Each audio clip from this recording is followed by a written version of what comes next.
রাধে রাধে বন্ধুরা, আজকে দুপুরের লাঞ্চ মেনুতে কি আছে দেখো।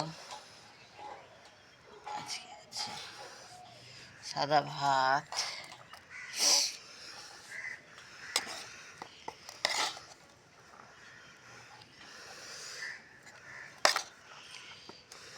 ভাত দিলাম,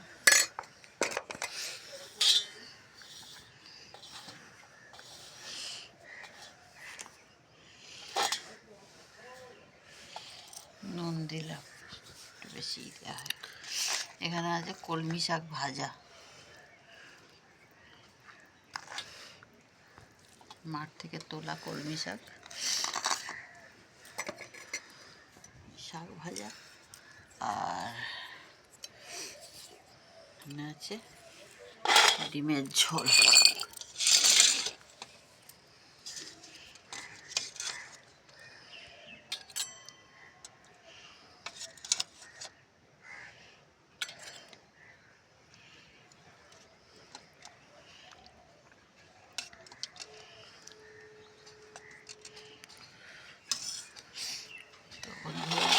আজকের দুপুরের লাঞ্চ মেনু এইটুকুই ছিল। আমরা ছাদে বসে খাচ্ছি। কেমন লাগছে জানিও বন্ধুরা। নমস্কার বন্ধুরা।